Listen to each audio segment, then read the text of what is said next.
पावसाळ्यामध्ये गरम गरम थालीपीठ आणि त्याच्यासोबत उसळ, दही, मिरचीचा ठेचा, कोथिंबीर, मेथी बारीक कट करून घेतलेली आहे. मिरची भाजून लसूण टाकून तयार केलेला मिरचीचा ठेचा, भाजणी तयार करून तयार केलेलं थालीपीठाचं पीठ घेतलेलं आहे.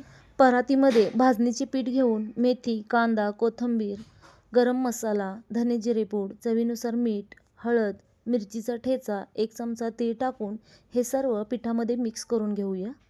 पाणी टाकत पीठ मळून घेऊया. पीठ जास्त पातळ किंवा घट्ट न करता मीडियम केलेलं आहे. थालीपीठाचं पीठ तयार करून झाल्यानंतर थालीपीठ तयार करून घेऊया. कॉटनचा रुमाल पाण्यामध्ये भिजवून ओलसर करून पोळपाटवर टाकून थालीपीठ थापून तयार करून घेऊया. हे थालीपीठ तयार करताना बोटांना मध्ये मध्ये पाणी लावून घेतलं तर ते बोटांना पीठ चिकटणार नाही आणि थालीपीठ एकदम पातळ होईल. तवा गरम झाल्यानंतर तेल लावून थालीपीठ तव्यामध्ये टाकून रुमालाच्या वरच्या बाजूला पाणी लावून बोटांनी दाबून रुमाल काढून घेऊया. वरच्या बाजूला थोडंसं तेल लावून झाकण टाकून वाफ देऊ.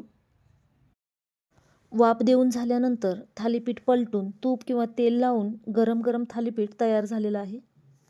मुगाची किंवा चवळीची उसळ, दही यासोबत एकदा खाऊन हे थालीपीठ कसे वाटले ते कमेंट करून सांगा.